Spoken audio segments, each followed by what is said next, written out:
আমরা হলাম গিয়ে মাছে ভাতে বাঙালি, তাই আমাদেরকে মাছ থেকে তো বঞ্চিত করা যাবে না।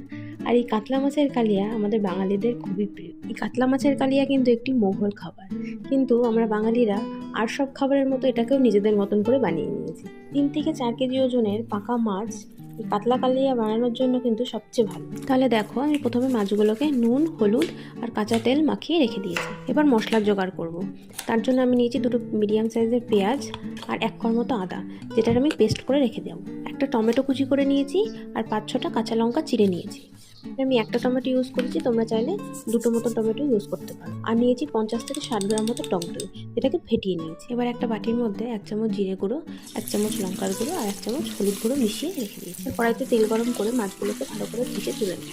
এবার সেই তেলের মধ্যেই ফোড়ন দেবো জিরে, শুকনো লঙ্কা আর তেজপাতা। এবার আদা পেঁয়াজের পেস্টটা দিয়ে ভালো করে কষিয়ে তাতে দিয়ে দেবো গুঁড়ো মশলা, টমেটো, তার মতো নুন আর চিনি। এবার ফ্যাটানো টক দই দিয়ে ভালো মতো নেড়ে নেবো, যাতে দইটা জমাট না বাঁধে, ভালো করে মিশে যায়। আর কিশমিশ দিয়ে দেবো। মশলা ভালো করে কষে তেল ছেড়ে দিলে দিয়ে দেবো জল। গরম জল দেবো। ঠান্ডা জল কিন্তু রান্নার স্বাদ বাড়ায় না, গরম জল রান্নার স্বাদ বাড়াতে সাহায্য করে। জল ফুটে গেলে দিয়ে দেবো ভাজা মাছ আর চিড়ে রাখা কাঁচা লঙ্কা। এবার ঢেকে 7-8 মিনিট রান্না করে নামানোর সময় গরম মশলার গুঁড়ো আর একটুখানি ঘি দিয়ে নামিয়ে নেবো। এই রান্না প্রতিদিনের মাছের ঝোলের তুলনায় একটু রিচ, তবে মাসে 1-2বার খাওয়া যেতেই পারে।